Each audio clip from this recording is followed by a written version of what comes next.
तो कैसे हैं आप सब लोग। एक बार फिर से वेलकम है आपका मेरे YouTube channel study with Yogesh में।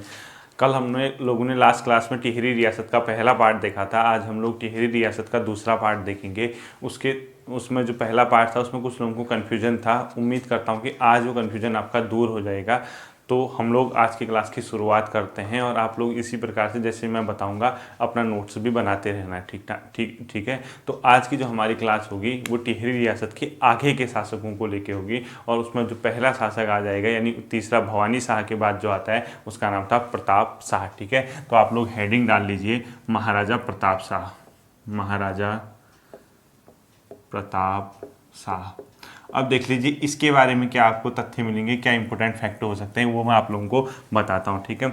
जब ये गद्दी पे बैठा, अब इसका टाइम पीरियड लगभग कितना है, 1871 से लेके 86 के आसपास, 86 के आसपास। ठीक है। इस दौरान अब देखिए जब ये अपने शासन के अंतिम वर्षों में था, यानी हो सकता है बूढ़ा हो गया हो या इतनी पकड़ नहीं हो सकता में, तो इसकी जो मतलब माता थी कहें आप या इसकी जो भी थी महारानी गुलेरिया ने भी इसके समय में मतलब थोड़ा प्रभावशाली वो व्यक्तित्व थी वहाँ पे, मतलब एक महिला थी इनके टिहरी रियासत में, उसका प्रभाव बहुत ज़्यादा था राजसत्ता में, तो उसने भी थोड़ा बहुत संरक्षण दिया। वो अभी मैं आपको बताता हूँ उनको। ठीक है। तो महाराजा प्रताप शाह आप हेडिंग डाल लीजिए। सबसे पहले देखिए इसी ने वहाँ पे एक प्रताप नगर की क्या की थी, नींव डाली थी। ठीक है। इसने क्या किया था, टिहरी में एक प्रताप नगर की नींव डाली थी और ये कब डाली थी, 1877 के आसपास। ठीक है। इसने क्या किया था, टिहरी में एक नगर की नींव डाली थी जिसे क्या कहा गया, प्रताप नगर। ठीक है। ये टिहरी का पहला ऐसा शासक था जिसने अपने राज्य में अंग्रेजी शिक्षा का प्रारंभ किया। आप लोगों का ये क्वेश्चन आ सकता है। ठीक है। पहला ऐसा शासक था टिहरी रियासत में जिसने अपने राज्य में क्या किया, अंग्रेजी शिक्षा का प्रारंभ किया। ठीक है। इसको भी आप लोग क्या करेंगे, इंपोर्टेंट कर देंगे। राज्य में अंग्रेजी शिक्षा का प्रारंभ करने वाला पहला शासक, ठीक है, कौन था वो, प्रताप शाह। ठीक। इसने अपने राज्य में किया क्योंकि ये खुद भी बहुत ज़्यादा विद्वान था, मतलब इसको फारसी वगैरह, अंग्रेजी वगैरह, हिंदी वगैरह भाषाओं का क्या था, ज्ञान था। तो इसने क्या किया, राज्य में अंग्रेजी शिक्षा का प्रारंभ किया। बाद में इसने अपनी राजधानी में एक अंग्रेजी स्कूल की भी क्या की, स्थापना की। ठीक है। राजधानी में क्या किया इसने, एक राजधानी में अंग्रेजी स्कूल की स्थापना की। ठीक है। अंग्रेजी स्कूल। अब जो ये अंग्रेजी स्कूल था यही स्कूल आगे जाके क्या कहलाया, प्रताप हाई स्कूल, यानी प्रताप अंग्रेजी स्कूल इसी को कहा गया। वो फ्यूचर में आपको मैं पढ़ाऊंगा, वो जब कीर्ति शाह वगैरह शासक बनते हैं उसी को इसने क्या कह दिया था, प्रताप हाई स्कूल का नाम दे दिया था। ठीक है। क्या दे दिया था, प्रताप हाई स्कूल। ठीक। ये कब दिया था, 1883 के आसपास। ठीक है। बाद में मतलब ये प्रताप हाई स्कूल वगैरह बन गया होगा, कीर्ति शाह वगैरह ने, इन लोगों ने इसको क्या दिया था, नाम दिया था। ये नाम इतने में नहीं दिया था, आप इसको नाम मत करना, आप खाली अंग्रेजी मतलब राज्य में अंग्रेजी स्कूल की स्थापना कर देना। प्रताप हाई स्कूल बाद में बना था वो। ठीक है। अभी 1883 मत लिखना इसके जड़ में, आप प्रताप हाई स्कूल जो बनाया था वो बाद में किसने बनाया था, कीर्ति शाह ने इसको नाम दे दिया था। ठीक है। कीर्ति शाह, वो अभी मैं आपको कीर्ति शाह जब पढ़ाऊंगा तब पढ़ाऊंगा। ठीक है।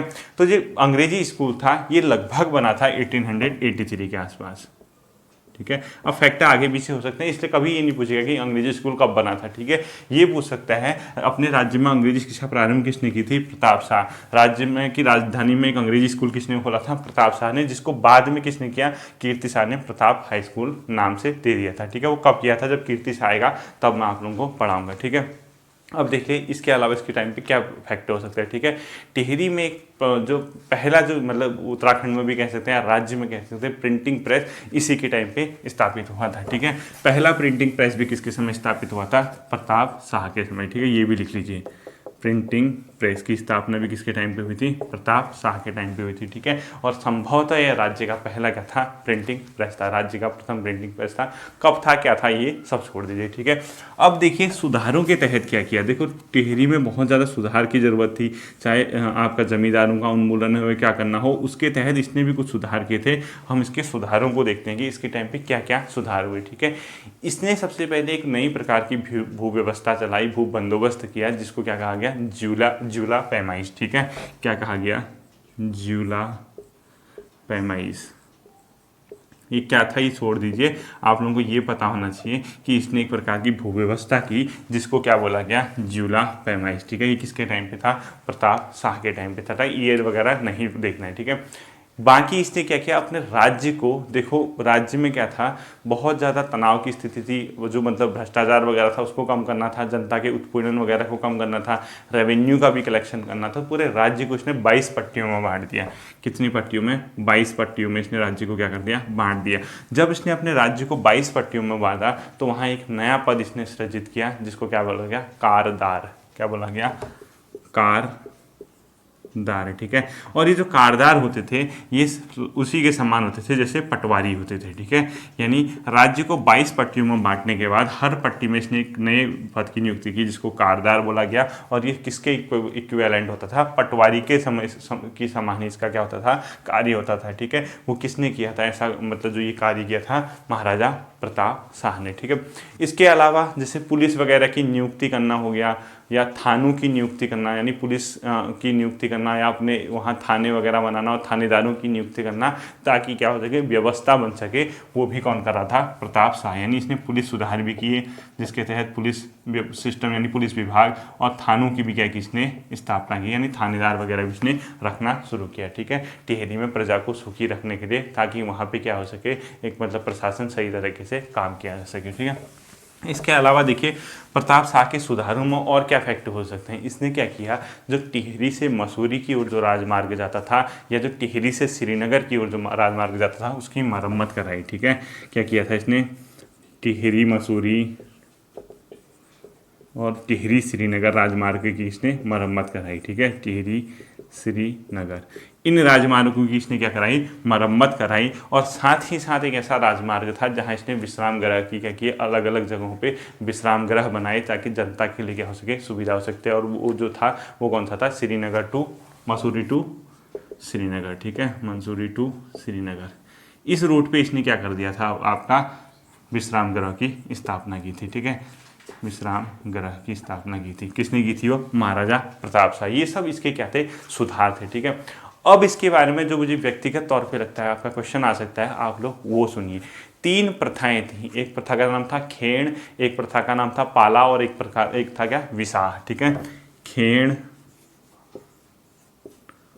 पाला अभी बताता हूँ क्या था। ठीक है, और विसाह, विसाह। ठीक है, 3 प्रकार की प्रथाएं थी। एक को बोला गया क्या, इसको देख लीजिए, खेण, एक को बोला गया पाला, और एक को बोला गया विसाह। इन तीनों प्रथाओं को, इन कुप्रथाओं को इसने बंद किया था। ठीक है, यानी अगर आपसे पूछता है खेण, पाला और विसाह नामक कुप्रथाओं को किसने टिहरी राज्य में समाप्त किया था, या किसने समाप्ति का आदेश दिया था, वो कौन था, महाराजा प्रताप शाह। अब आप कहोगे सर ये खेण, पाला और विसाह क्या होते हैं, ये हमारे समझ में नहीं आया। जो खेण था एक प्रकार का बेगारी थी। ठीक है, बेगारी मतलब आपसे काम तो करवाया जाएगा, यानी गुलामी टाइप की, उसके बदले आपको कुछ नहीं मिलेगा। ठीक है, बेगार टाइप का यानी श्रम टाइप का। ठीक है, यानी ये खेण। पाला क्या होता था, पाला के अंदर क्या करते थे, जैसे जो राजदरबार होता था वहाँ पे दूध, दही, घी वगैरह ले जाने की प्रथा होती थी। ठीक है, यानी जिसके पास अपना पशुधन वगैरह होगा वो क्या करेगा, राजदरबार में दूध, दही, घी वगैरह लेके जाएगा। उस प्रथा को भी इसने बंद कराया, उसको बोला गया पाला। ठीक है, और तीसरी प्रथा क्या थी, विसाह थी। ठीक है, विसाह में क्या होता था, अन्न आदि के रूप में क्या करते थे, अन्न के रूप में टैक्स देते थे राजदरबार में। ठीक है, अन्न के रूप में क्या करते थे, टैक्स वगैरह देते थे। तो इस प्रथा को महाराजा प्रताप शाह ने क्या कर दिया, बंद कर दिया। तो अपने आप में क्या है, एक प्रकार की सुधारों के तहत। ठीक है, और ये सुधार इसने महारानी किसके तहत किया, महारानी गुलेरिया। ठीक है, महारानी गुलेरिया। ये इस टाइम पे क्या थी इसकी, मतलब राज प्रशासन में इसकी भी क्या थी, बहुत ज़्यादा भूमिका थी। रानी नहीं थी। ठीक है, यानी इसका सहयोग मिलता था। तो खेण, पाला और विसाह जैसी प्रथा को, इसने को प्रथाओं को क्या कर दिया, इसने टिहरी रियासत में, अपने रियासत में बैन कर दिया। ठीक है, आप लोगों का क्वेश्चन यहाँ पे से पूछा जा सकता है। अब देखिए मेन दूसरी इसके फैक्ट क्या हो सकते हैं, जैसे ये क्या करता था, प्रजा के सुख और दुखों के लिए राज्य भ्रमण पे निकलता था, ताकि जानना चाहता था कि प्रजा सुखी है या दुखी है, तो राज्य का भ्रमण करता था। इसके अलावा इसने जो दास वगैरह थे उसको विक्रय पे इसने प्रतिबंध लगाने के लिए आदेश भी दिए थे। मैं ये नहीं कह रहा हूँ कि दास प्रथा बंद की है, यानी एक प्रकार के जो नीचे के तबके होते हैं जो गुलामी वगैरह करवाते थे, उनको गुलामी करवाना या किसी को बेचना, विक्रय कराना, उसको इसने बंद करने का प्रयास किया। ठीक है। इसी के साथ साथ इसका एक और था, जो इसने गाँव में अपने वहाँ मतलब जो टिहरी रियासत में जो गाँव वगैरह थे वहाँ पे सभी के लिए भूमि देना इसने शुरू किया। मतलब सभी के लिए भूमि मतलब किसी भी वर्ग, चाहे दलित हो, चाहे उच्च वर्ग हो, या किसी भी वर्ग जाति समाज का हो, तो गाँव वगैरह में सभी को इसने भूमि, यानी हर कोई कहीं भी रह सकता था, ठीक है। गाँव वगैरह में सभी के लिए भूमि वगैरह सिस्टम भी इसने देना, यानी वो रह सकता है वहाँ पे, ये सिस्टम इसने क्या किया था, शुरू किया था। अब देखिए कुछ अन्य फैक्ट इसके बारे में हो सकते हैं। जैसे इसने क्या किया था, जो टिहरी था, टिहरी में एक जो न्यायालय भवन था, मतलब एक बहुत बढ़िया वहाँ पे बिल्डिंग बनी थी, सुंदर न्यायालय था, एक बहुत बढ़िया वहाँ पे न्यायालय था, उसकी भी इसने स्थापना की थी, सुंदर न्यायालय की। और वो उसको क्या कहा गया, उस न्यायालय को बाद में चीफ कोर्ट कहा गया, ठीक है। यानी टिहरी में एक न्यायालय था, उस न्यायालय को बोला गया चीफ कोर्ट, ठीक है। वो जो बिल्डिंग वगैरह थी, यानी जो न्यायालय वगैरह चलता था, वो चीफ कोर्ट इसी के टाइम पे क्या होता, प्रताप शाह के समय बना था। यानी चीफ कोर्ट से संबंध किसका था, महाराजा प्रताप शाह का था, ठीक है। बाकी इसके समय में भी बहुत से क्या हुए हो सकते हैं, विद्रोह वगैरह हो सकते हैं, राजा को मतलब उन विद्रोहों को शांत भी करना होता था, तो विप्लव इसके टाइम पे भी हुए थे। उसमें से कुछ विप्लव मतलब विद्रोह से मैं यहाँ पे कहना चाह रहा हूँ, ठीक है। कुछ विद्रोह आप लोगों को पता होना चाहिए, इसके समय में भी इसी प्रकार के विप्लव हुए थे। इसी में से एक था 1882 में। विप्लव का मतलब यहाँ पे क्या है, विद्रोह से है, ठीक है। विप्लव 1882, और ये सब विप्लव किस टाइप के थे, वही मतलब ढांढक विप्लव, मतलब वनों को लेके हो सकते हैं, या जो यहाँ पे जमींदार जो वर्ग था उनके अत्याचार को लेके हो सकते हैं। इसके समय में भी ये विप्लव वगैरह हुए थे, ठीक है। तो 1882 में एक विप्लव हुआ था जिसमें एक लक्ष्मू नाम का व्यक्ति था, उसकी हत्या कर दी गई थी। किसकी, लक्ष्मू व्यक्ति, ठीक है। लक्ष्मू कठैत आप इसको कह सकते हैं, लक्ष्मू कठैत, ठीक है। इसकी क्या कर दी थी, इस विद्रोह में एक नेता था लक्ष्मू कठैत, इसकी हत्या कर दी थी। जिसके बाद क्या हुआ था, आपका विद्रोह बढ़ गया था, जन आंदोलन तेज हो गया था, ठीक है। जिसको बोला गया बासर ढांढक, यानी बासर मतलब बासर जगह थी, ढांढक उसी का मतलब है क्या, विप्लव या विद्रोह, ठीक है। बासर ढांढक, ठीक है। ये बासर ढांढक आपने सुना होगा, जो ढांढक वगैरह विप्लव वगैरह एक प्रकार के विद्रोह के लिए यूज हो रहे हैं। तो बासर ढांढक कब हुआ था, जब लक्ष्मू कठैत की हत्या कर दी थी, ठीक है। अब हत्या करने वाले होंगे कोई राज्य कर्मचारी वगैरह, या जो आंदोलन को दबाना चाह रहे थे, ठीक है। 1882 का। इसके अलावा इसने अपने जो राज्य था उसमें, शहर में इसने अनेक प्रकार के उपवनों से अपने उसको क्या किया था, टिहरी राज्य को सजाया था, ठीक है। तो इसने टिहरी राज्य को अनेक प्रकार के उपवनों से भी सजाया था। ये तो मेन फैक्ट किसके बारे में थे, महाराजा प्रताप शाह के बारे में। इसके बारे में बहुत ज़्यादा आपको नहीं पूछेगा वो, और इसके बारे में इससे ज़्यादा है भी नहीं, ठीक है। महाराजा प्रताप शाह के बाद जो अगला शासक बनता है वो बनता है महाराजा कीर्ति शाह। कौन बनता है, महाराजा कीर्ति शाह। इसको देख लीजिए, यहाँ से क्वेश्चन आ सकता है आपका, ठीक है। मैं बता दूंगा आपको क्या क्या पूछ सकता है। और इसका जो टाइम पीरियड है, अब इसका टाइम पीरियड अलग अलग किताबों में अलग अलग दिया है, क्योंकि मेनली क्या है, जब ये सत्ता में बैठा ये अल्पवयस्क था या अवयस्क था। तो महारानी जो गुलेरिया थी इसकी संरक्षिका के तौर पर कार्य कर रही थी। अब उसी ने इसको क्या किया था, आगे का शासन संभाला था। तो लगभग आप इतना मान लीजिए 1891 या 2 के आसपास से 1913 तक, ठीक है। इस दौरान ये कहीं बैठा था। अब फिक्स से एग्जैक्ट ईयर नहीं पूछेगा, ठीक है। अब कोई कहेगा सर ये तो 90 में था, कोई 85 में था, 80, उससे क्या करना है आप लोगों को। देखो, प्रताप शाह के बाद कीर्ति शाह शासक बनना, आपको ये कंफर्म होना चाहिए इसके टाइम की क्या घटनाएं थी, ये कंफर्म होना चाहिए। कब गद्दी पे बैठा इससे कोई मतलब नहीं है, ठीक है। एक मोटा मोटा अनुमान ये कर लीजिए, क्योंकि इसका कंफर्म नहीं है। तो 1891 से 1913 कर लीजिए। तो इसके संरक्षिका महारानी कौन थी, गुलेरिया थी, ठीक है। क्योंकि ये क्या था, जब सत्ता पे बैठा अवयस्क था, ठीक है। तो महारानी या रानी जो भी कहते हो, ठीक है, महारानी गुलेरिया ने इसका संरक्षण दिया, और अवयस्क होने के कारण ये गद्दी पे बैठा। अब देखिए, कुछ लोग जैसे कल प्रेम जोशी जी वगैरह कह रहे थे, वो ये कह रहे थे कि सर एक चीज़ समझ नहीं आई कि जब पुराना दरबार टिहरी में बना था, वो किसने बना था, सुदर्शन शाह ने। तो जब ये आपका महाराजा कीर्ति शाह ने नया दरबार निर्माण किया, नया दरबार बनाना शुरू किया, तो वो जो ईयर आप बता रहे थे 1881 82 के आसपास बता रहे थे, तो ये जब सत्ता में 1891 या 1886 भी लिखा होगा, ठीक है। अब आप कंफ्यूज मत होना, 1886 मतलब ये इसका ये मतलब है कि 1886 इसने लिखा है कि महारानी गुलेरिया को, वो कोई रानी थोड़ना है, वो कोई गद्दी पे थोड़ना बैठी है, उसका सिर्फ संरक्षण है, राजा तो यही था, ठीक है, भले अवयस्क हो। तो इस टाइप का सन भी आपको दिख सकता है, ठीक है। तो अब देखिए, प्रेम जी कहते कि 1886 में अगर ये गद्दी पे बैठा तो कैसे पॉसिबल है कि 1881 या 82 जितना भी नया दरबार बना है। देखिए प्रेम जी या अन्य जो भी जिसको डाउट है, मैं आप लोगों को एक चीज़ बताना चाहता हूँ। जब ये गद्दी पे बैठा होगा तो उससे पहले महारानी गुलेरिया शासन करती थी। महारानी का नाम नहीं आएगा, अब राजा तो यही होना चाहिए था। अब कुछ लोग कहेंगे सर प्रताप शाह था, फिर उसके टाइम पे तो 1886 तक तो प्रताप शाह आ गया, और आप ये बता रहे कि ये इसके टाइम, ये किताबों में ऐसा ही दिया है, तो मैं भी आपको यही बता रहा हूँ। जब किताबों में अजय रावत जी वगैरह यही दे रहे हैं कि 1881-82 के आसपास ने नया दरबार बनाया, हो सकता है वो बूढ़ा हो गया हो प्रताप शाह, उसकी उतनी पकड़ न रही हो, उसने अपने जब वो सत्ता करा था उसी दौरान हो सकता है कीर्ति शाह को उसने आगे के लिए राजा नियुक्त कर दिया हो, और महारानी गुलेरिया पूरा शासन चला रही हो। तो फ्यूचर वाला जो राजा होगा हो सकता है उसने नींव डाली हो, यानी कीर्ति शाह उस टाइम, जैसे अब सत्ता पे कोई बैठे, उस टाइम राजा कीर्ति शाह भले ही फ्यूचर में बना, लेकिन एक प्रकार की महारानी गुलेरिया के संरक्षण में फ्यूचर में अगर कीर्ति शाह बन रहा है तो कीर्ति शाह का ही अधिकतर लोगों ने उसको नया दरबार के लिए नाम दिया है। ठीक है, अब इसका कभी क्वेश्चन आपसे ये थोड़ा ना पूछेगा कि कब बना, वो ये पूछेगा जो नया दरबार बना था उसकी नींव किसने रखी थी, महाराजा कीर्ति शाह ने। अधिकांश किताबों में यही दिया भी। ठीक है, कहीं अगर आपको एग्जैक्टली मिलता है फिर आप लोग उसको करेक्शन कर लेना, मुझे इतना ही मिला, और आपसे पूछेगा भी नहीं कब बना, आपसे यही पूछेगा नया दरबार की नींव किसने डाली। ठीक है, तो मेनली क्या है, अवयस्क था, महारानी गुलेरिया के संरक्षण में सत्ता में बैठा, और लगभग इसका 1886 के बाद यही थे महारानी गुलेरिया के संरक्षण में, इतना ध्यान रखें। ठीक है, कोई सन वगैरह नहीं पूछने वाला है। बाकी देखिए ये जो था बरेली और मेयो जैसे कॉलेजों से पढ़ा था, तो इसको बहुत ज़्यादा लैंग्वेजों का ज्ञान था। ठीक है, बरेली और मेयो कॉलेज से इसका क्या हुआ था, शिक्षण हुआ था। ठीक है, ये बहुत ज़्यादा ब्रिलियंट टाइप का था, अभी बताऊंगा मैं आपको इसके बारे में, बहुत तारीफ अंग्रेज अधिकारी वगैरह भी करते हैं। इसकी शिक्षा बरेली और मेयो कॉलेज से भी थी। 1892 के आसपास से इसको सत्ता मिलने लगी, यानी महारानी गुलेरिया धीरे धीरे इसको सत्ता देने लगी, और ऐसा कहा जाता है कि 1897 के आसपास इसने पूरी सत्ता, पूरी पावर अपने आप में रख ली। ठीक है, यानी 1892 के आसपास से इसने सत्ता अपने पास लेना शुरू कर दिया, और 1889 मतलब 1997 तक इसको मतलब जो पूरी सत्ता थी वो क्या होने लगी, मिलने लगे। ठीक है, इससे आगे आप लोगों को हम बताते हैं, डेट वेट वगैरह कुछ नहीं पूछता है इसका, इससे आगे फिर देखिए।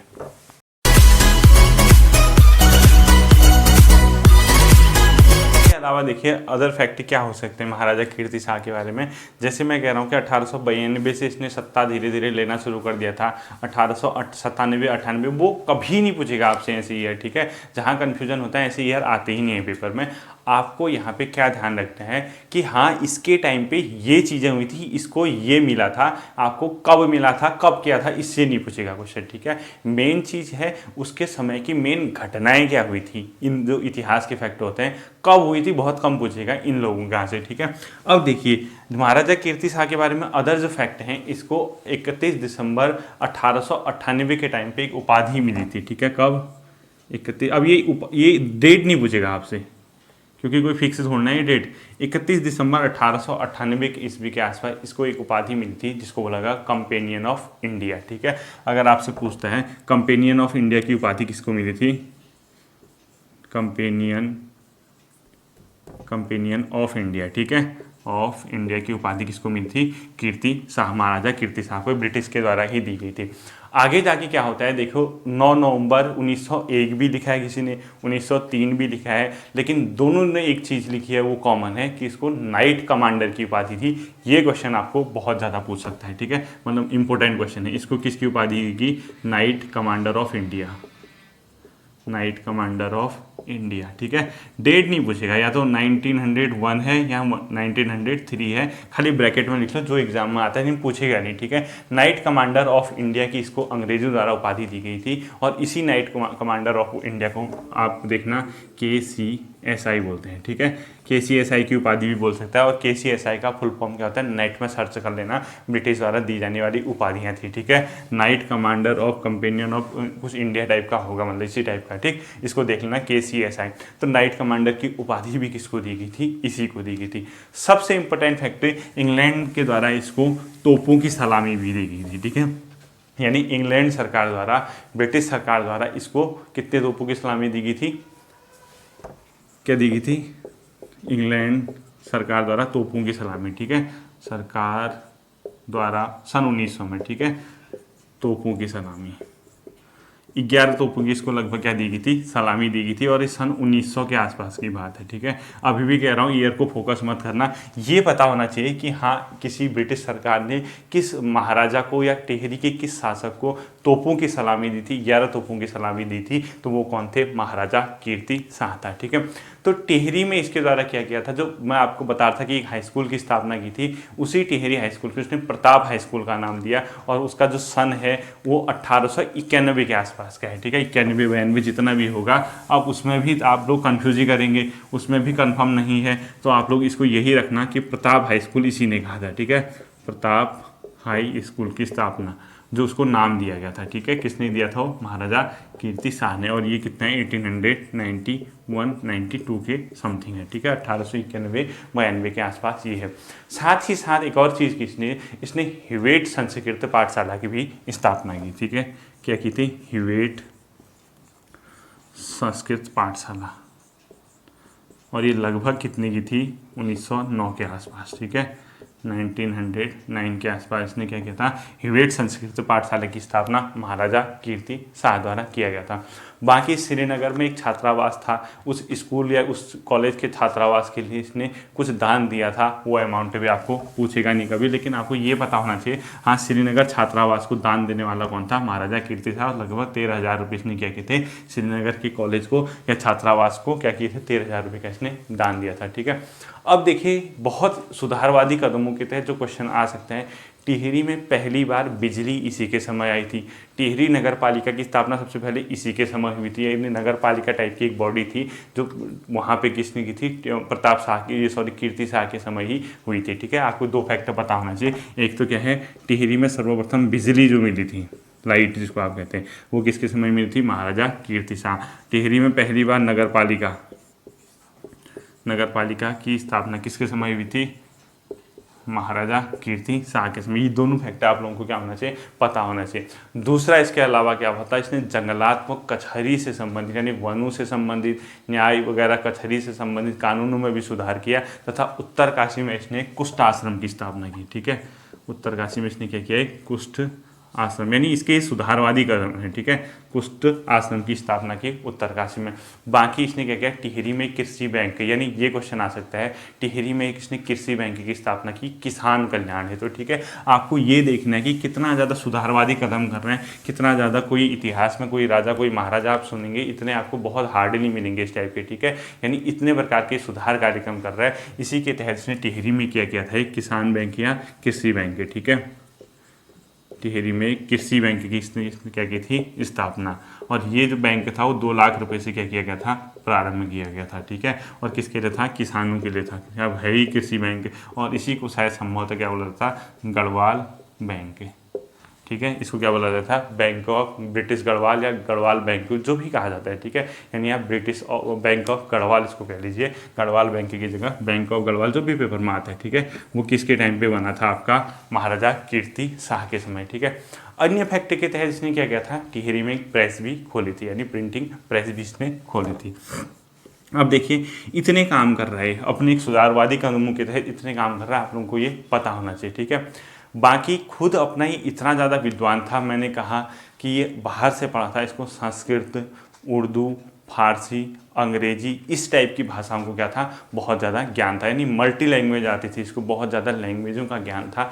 तो इसी क्रम में क्या हुआ था, एक बार मतलब इसने, जैसे विद्वान तो था ही था, खगोल शास्त्र और ज्योतिष का भी ये क्या था, प्रचंड विद्वान था। ठीक है, आप लोगों को ये भी पता होना चाहिए, खगोल और मतलब ज्योतिष का भी क्या था, विद्वान था। ठीक है, खगोल प्लस खगोल विद्या है वो। ठीक है, ज्योतिष यानी ज्योतिषी का भी इसको क्या था, बहुत ज़्यादा ज्ञान था। खगोल विद्या और ज्योतिषी का भी बहुत ज़्यादा ज्ञान था, और इसी खगोल विद्या के तहत इसने अपनी टिहरी में एक वेधशाला की भी स्थापना की। ये क्वेश्चन आ सकता है। ठीक है, टिहरी में इसने क्या किया था, एक वेधशाला। अब वेधशाला मतलब जो ये आपका, इससे समझ लीजिए, इस टाइप का समझ लीजिए कि ये जो, हाँ मतलब खगोल विज्ञान के लिए रिसर्च करना समझ लीजिए, या उसके लिए बाहर से इसने दूसरे देशों से यंत्र वगैरह मंगाए थे, यानी एक प्रकार की वेधशाला इस तरह क्या की थी, खगोल के लिए स्थापित की थी, वो महाराजा कीर्ति शाह था, विदेश से मंगाता था।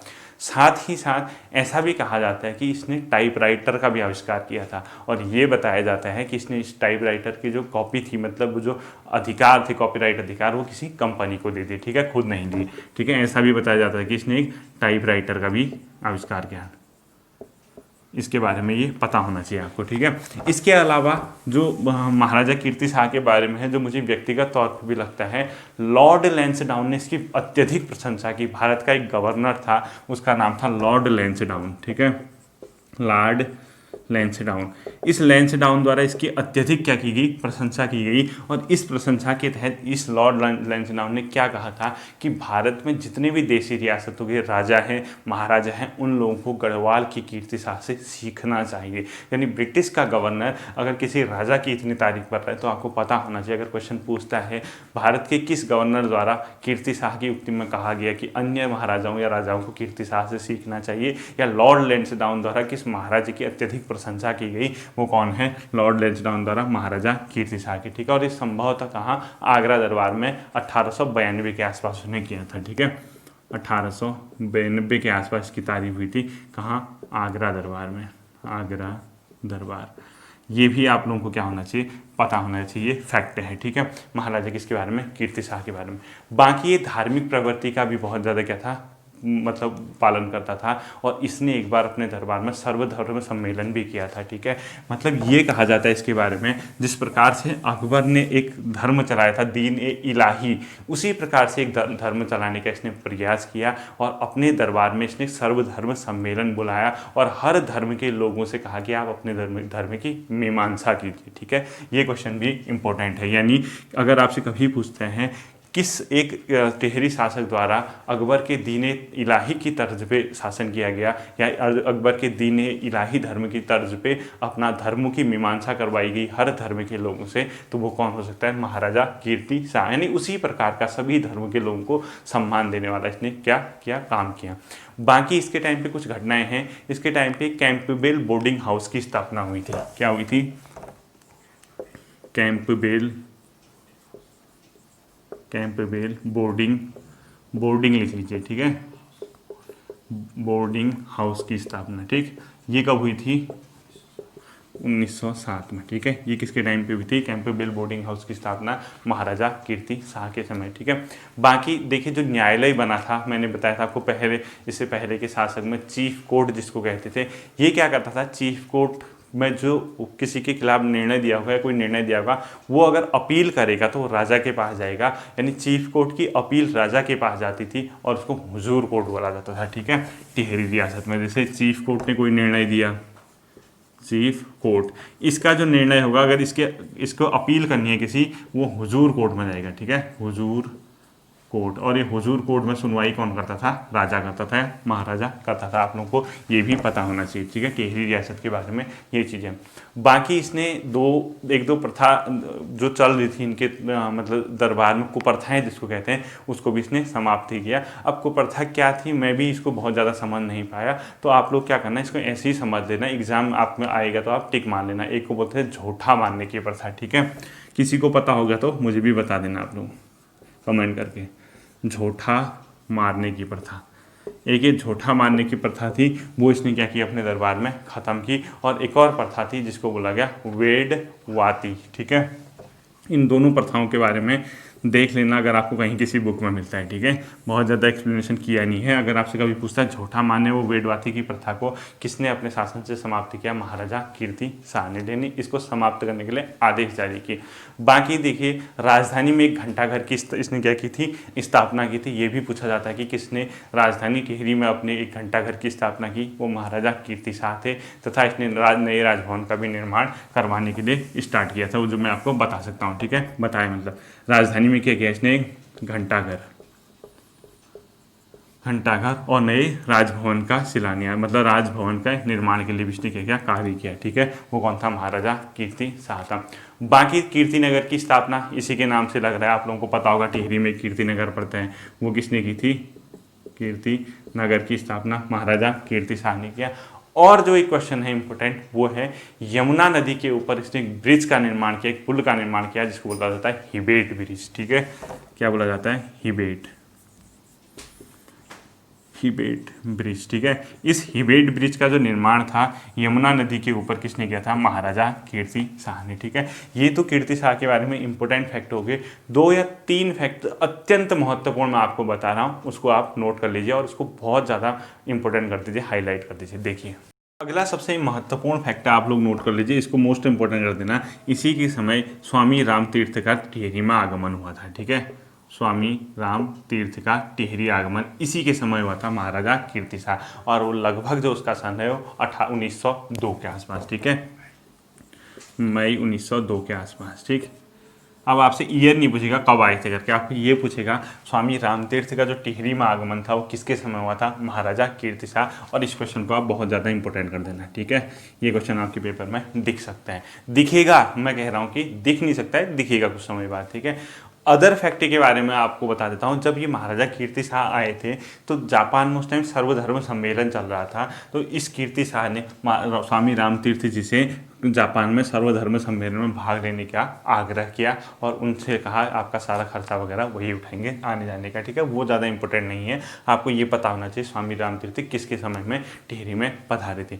बाकी इसने क्या किया, केदार खंड की जो पांडुलिपि थी, यानी केदार खंड की पांडुलिपि को उजागर करने के लिए भी इसने क्या की? आर्थिक सहायता, यानी केदार खंड की पांडुलिपि के लिए इसने क्या किया था? आर्थिक सहायता दी थी, ठीक है।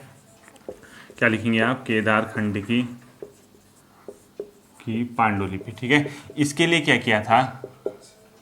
केदारखंड की पांडुलिपि के लिए इसने एक प्रकार की आर्थिक सहायता की क्या की थी? प्रकाशन हेतु आर्थिक सहायता देने का भी क्या किया था? इसने काम किया था, ठीक है। बाकी देखिए इसके समय में हरिकृष्ण रतूड़ी जी वगैरह ये जो इतिहासकार थे, इन लोगों से भी इसने कहा था कि आप लोग गढ़वाल का इतिहास लिखिए। साथ ही साथ एक नरेंद्र हिंदू लॉ, यानी गढ़वाल की जो परंपराएं थी उसके आधार पर नरेंद्र हिंदू लॉ बनाने का भी आग्रह किया था। अब कुछ लोग कहेंगे सर नरेंद्र हिंदू लॉ कैसे हो सकता है, जब कीर्ति शाह था तो कीर्ति हिंदू लॉ क्यों नहीं हुआ? हो सकता है कि कीर्ति शाह का पुत्र नरेंद्र शाह हो और उसने अपने पुत्र के नाम पे नरेंद्र हिंदू लॉ बनाने की बात कही हो, ये क्या सोचना है हमने, जो भी था, ठीक है। तो इसके समय में जो आपको बताता हूँ, गढ़वाल का इतिहास लिखा नहीं गया, ठीक है। गढ़वाल का इतिहास और दूसरा क्या है? नरेंद्र हिंदू लॉ, यानी गढ़वाल की परंपरा के आधार पर, ठीक है। नरेंद्र हिंदू लॉ, इसको इस प्रकाशन के लिए भी इसने क्या किया? काम करवाया, ठीक है। लिखा नहीं था, इसने कहा कि मतलब आप लोग इसको काम कीजिए, इस पर रिसर्च कीजिए।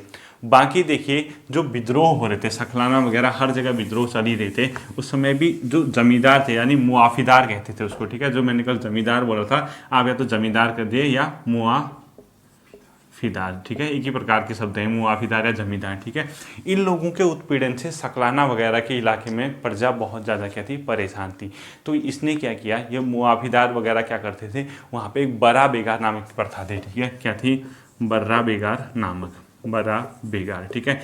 ये जो बर्रा बेगार नामक प्रथा थी, इस प्रथा के विरोध में जनता थी, एक प्रकार की बेगारी ही थी, ठीक है। इसके विरोध में क्या थी? जनता थी। तो महाराजा कीर्ति शाह वगैरह ने और जो अंग्रेज अधिकारी था उन लोगों ने आपस में मिलकर, यानी राजा और कुमाऊं कमिश्नर की सहायता से ये जो मुआफिदार थे इनके लिए एक लॉ लाया गया, एक आदेश जारी किया गया, और उस आदेश के तहत मतलब ये कहा गया कि अब जो है जो मुआफिदार हैं इनके जो दंडाधिकार होंगे, यानी दंड देने के अधिकार हैं, तो उसको समाप्त कर दिया, ठीक है। यानी अगर आपसे पूछता है मुआफिदारों के या जमींदारों के दंडाधिकार को किसके समय समाप्त किया गया था, वो कीर्ति शाह, ठीक है। जनता प्रजा को बहुत ज़्यादा परेशान किया था, प्रजा इस बड़ा बेगार प्रथा से परेशान थी। तो कीर्ति शाह आए, कीर्ति शाह कुमाऊं कमिश्नर के साथ मिलते हैं और कीर्ति शाह और कुमाऊं कमिश्नर मिलके जो मुआफिदारों के दंडाधिकार हैं उसको समाप्त करने का क्या करते हैं? कार्य करते हैं।